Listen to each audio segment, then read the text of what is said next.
Welcome scholars, my self Sangeeta Panchal. एक बार आप सभी का पुनः स्वागत करती हूँ इस वीडियो में।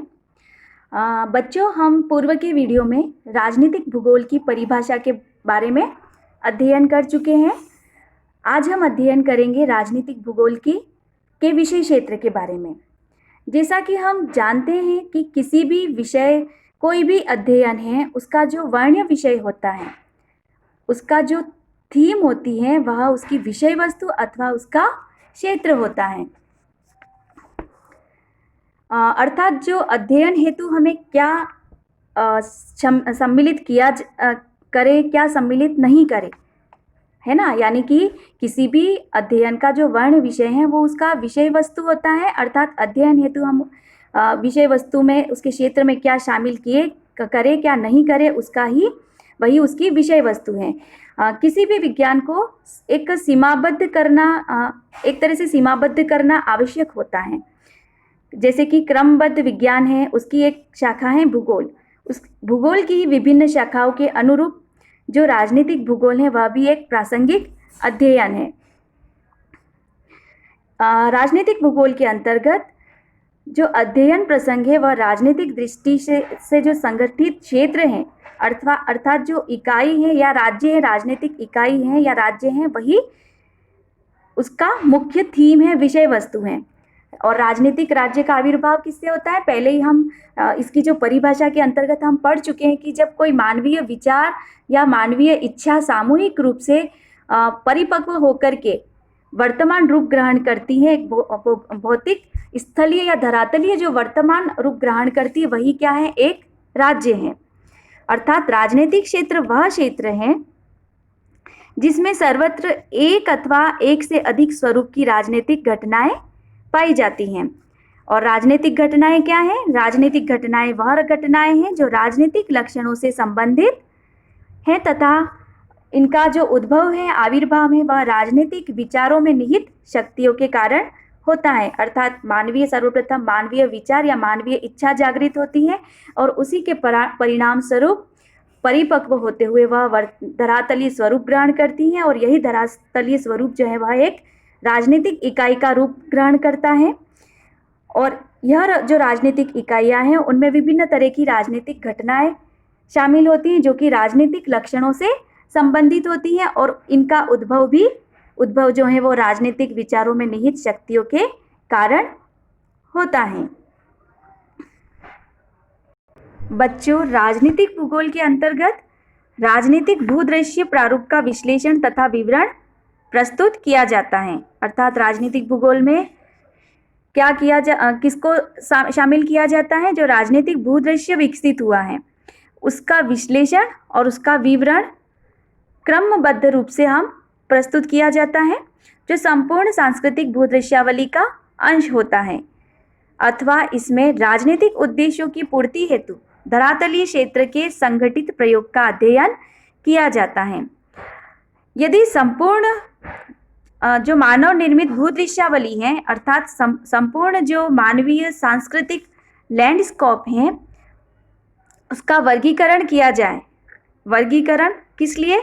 नाना जो अलग अलग उद्देश्य हैं उनकी पूर्ति एवं उपयोग के आधार पर यदि हम इस जो मानव निर्मित भूदृश्यावली है उसका वर्गीकरण या क्लासिफिकेशन करें तो हम पाते हैं कि राजनीतिक भूदृश्यावली के अंतर्गत जो भी दृश्यमान तत्व हैं, जो भी विजिबल फैक्ट्स हैं, संभवतः वह अल्पतम अथवा आर्थिक भूदृश्यावली के तत्व अधिकतम होंगे।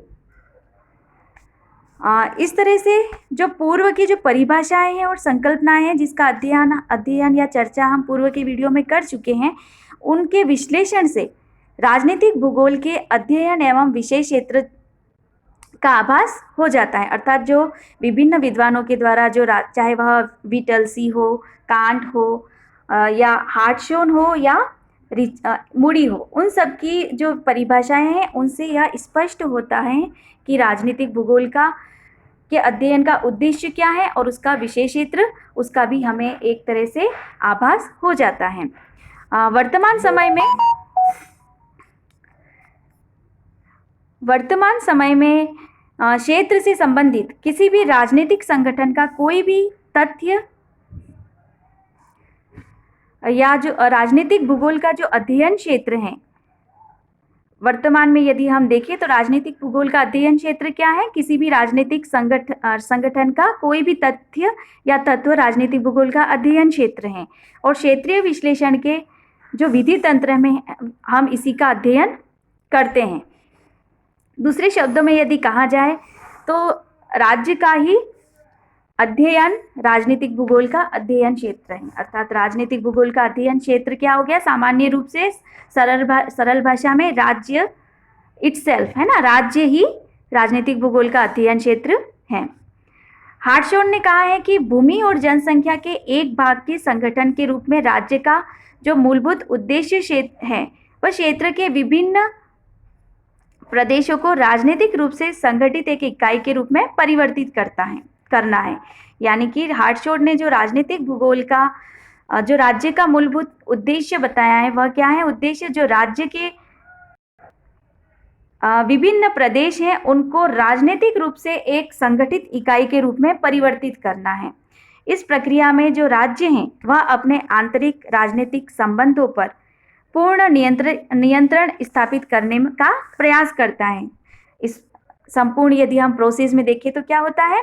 इस संपूर्ण प्रोसेस में जो राज्य हैं वह उसके जो आंतरिक राजनीतिक संबंध हैं, अपने क्षेत्र के अंतर्गत आने वाली अपनी सीमा में आने वाले जितने भी राजनीतिक तत्व हैं उन सब पर पूर्ण नियंत्रण स्थापित करने का प्रयास करता है।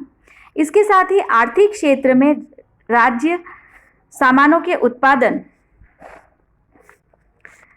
उनके विपणन और जो नियंत्रण यानी राजनीतिक संबंधों पर नियंत्रण के साथ साथ जो आर्थिक क्षेत्र में के जो विभिन्न तत्व हैं उन पर भी नियंत्रण के माध्यम से आर्थिक संगठनों की एकता को विकसित करता है। अर्थात राज्य का उद्देश्य क्या हो गया? मुख्य उद्देश्य जो राजनीतिक रूप से अंतर संबंधित इकाइयां हैं या जो विभिन्न अंतर संबंधित तथ्य हैं उन पर नियंत्रण के साथ साथ जो आर्थिक भूदृश्य हैं, चाहे उसमें उत्पादन हो या विपणन हो, है ना, इस तरह की आर्थिक क्रियाओं पर भी नियंत्रण के माध्यम से आर्थिक संगठनों की एकता को विकसित करना है। भौगोलिक संकल्पना के अनुसार राजनीतिक भूगोल राज्य और वातावरण के अंतर संबंधों का अध्ययन करता है। यह संबंध जो है वह दो प्रकार के होते हैं। पहला है आंतरिक संबंध और द्वितीय है बाह्य संबंध। आंतरिक संबंधों में हम आंतरिक प्रशासन, प्राकृतिक संसाधन और जनसंख्या को सम्मिलित करते हैं। वहीं जो इसके बाह्य संबंध है उसमें जो है वह एक राज्य का दूसरे राज्य से अंतर संबंध को शामिल किया जाता है। इस प्रकार राजनीतिक भूगोल दोनों प्रकार के संबंधों का अध्ययन। यदि हम इसके विशेष क्षेत्र का ऐतिहासिक रूप से अध्ययन करें तो हम पाते हैं कि जो पूर्व विश्व युद्ध काल था उसमें राजनीतिक भूगोल की जो संकल्पनाएं हैं उसमें क्षेत्र का तो आभास मिलता था, लेकिन एक प्रमुख विषय के रूप में इसके अध्ययन क्षेत्रों का कहीं पर भी क्रमबद्ध वर्णन उपलब्ध नहीं था। अर्थात राजनीतिक भूगोल में केवल क्षेत्र के अध्ययन तक सीमित था विश्व युद्ध काल से पूर्व तक, लेकिन यह एक विषय के रूप में, पृथक विषय के रूप में कहीं पर भी सिस्टेमेटिक ढंग से इसका वर्णन नहीं किया गया था। सर्वप्रथम हार्टशॉर्न है, उन्होंने जर्मन जो राजनीतिक भूगोलवेत्ता हुए उन भूगोलवेत्ताओं की तरह ही राजनीतिक भूगोल का जो संपूर्ण अध्ययन विषय है उसको निम्न रूपों में बांटा था। यानी सर्वप्रथम हार्टशॉर्न ने राजनीतिक भूगोल के विशेष क्षेत्र को जो जर्मन राजनीतिक विचार हैं उनके विचारों के आधार पर इसके जो अध्ययन क्षेत्र हैं इसके विशेष क्षेत्र को 3 भागों में बांटा। सबसे पहले है राज्य का विस्तृत विवरण, दूसरा है वर्तमान क्षेत्र का विश्लेषण और तीसरा है वर्तमान क्षेत्र और उसकी समस्याओं का मूल्यांकन। राज्य का जो विस्तृत क्षेत्र है उसके अंतर्गत राज्य क्या है? एक इकाई के रूप में वर्णन करना। हार्टशॉर्न ने राज्य के विस्तृत विवरण के अंतर्गत 2 प्रकार के तथ्य बताए। एक तो राज्य को एक इकाई के रूप में वर्णन करना और दूसरा है जो राज्य की आंतरिक संरचना है उसके बारे में अध्ययन करना। दूसरा जो है अध्ययन का क्षेत्र उन्होंने वर्तमान क्षेत्र का विश्लेषण, अर्थात इसमें भी 2 तरह के तथ्य इसमें बताए। मुख्य जो वर्ण विषय हैं वो 2 तरह के हैं। वर्तमान क्षेत्र के विश्लेषण के अंतर्गत पहला है आधार क्षेत्र और सीमांतीय क्षेत्र के अंतर संबंध, और दूसरा है क्षेत्रीय परिवर्तन की दिशा और विशेषता। और जो तीसरा अध्ययन का विषय है उसमें उन्होंने वर्तमान क्षेत्र और उसकी समस्याओं का मूल्यांकन किया है, जैसे कि प्राकृतिक एवं सांस्कृतिक जो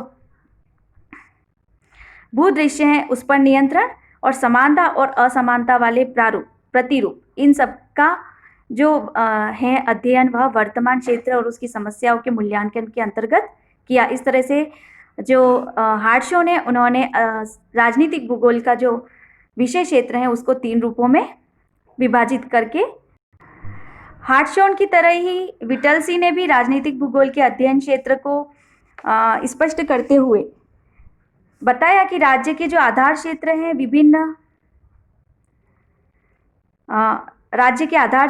विभिन्न प्राकृतिक एवं सांस्कृतिक तत्वों के जो बीच अंतर संबंध हैं, उनकी समस्याएं, राजधानी, सीमाएं और जो संबंधित क्षेत्रों के अध्ययन पर विटलसी ने बल दिया। यानी विटलसी ने जो राजनीतिक भूगोल का प्रमुख जो अध्ययन क्षेत्र बताया उसमें राज्य के जो आधार क्षेत्र, विभिन्न प्राकृतिक एवं सांस्कृतिक तत्वों का अंतर संबंध, जो राज्य की प्रमुख जो समस्याएं, चाहे वो आंतरिक समस्याएं हो चाहे वह बाह्य समस्याएं हो, राज्य की राजधानी, सीमाएं और जो संबंधित क्षेत्र हैं उनके अध्ययन पर बल दिया। इस तरह से संक्षेप में जो राजनीतिक भूगोल का अध्ययन विषय है वह क्या है? मुख्य रूप से राज्य इकाई है, जिसके आंतरिक और बाह्य पक्ष तथा इन दोनों पक्षों में जो राजनीतिक गतिविधि को प्रभावित करने वाले सभी तथ्य राजनीतिक भूगोल के अध्ययन में सम्मिलित हैं। इनको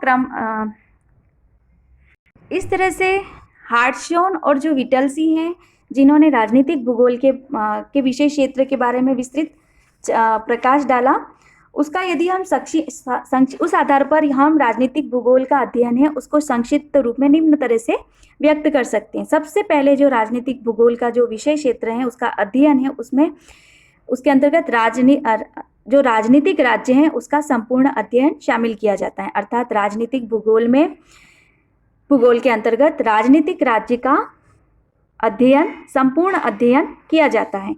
जो दूसरा प्रमुख अध्ययन क्षेत्र है वह है कि राज्य में जो विविध तरह के प्राकृतिक संसाधन हैं जो राज्य की जनसंख्या को आश्रय देते हैं तथा अन्य कार्य को पूर्ण करने में मदद करते हैं, उन सभी प्राकृतिक संसाधनों का अध्ययन भी हम राजनीतिक भूगोल के अध्ययन क्षेत्र में करते हैं। इसी तरह से तीसरा जो प्रमुख अध्ययन क्षेत्र है, अध्ययन का जो प्रमुख तथ्य है वह है जनसंख्या का। किसी भी राज्य में जो निवास करने वाली जनसंख्या है उसका सामाजिक एवं प्रजातीय स्वरूप राज्य की आंतरिक प्रशासन व्यवस्था को प्रभावित करता है।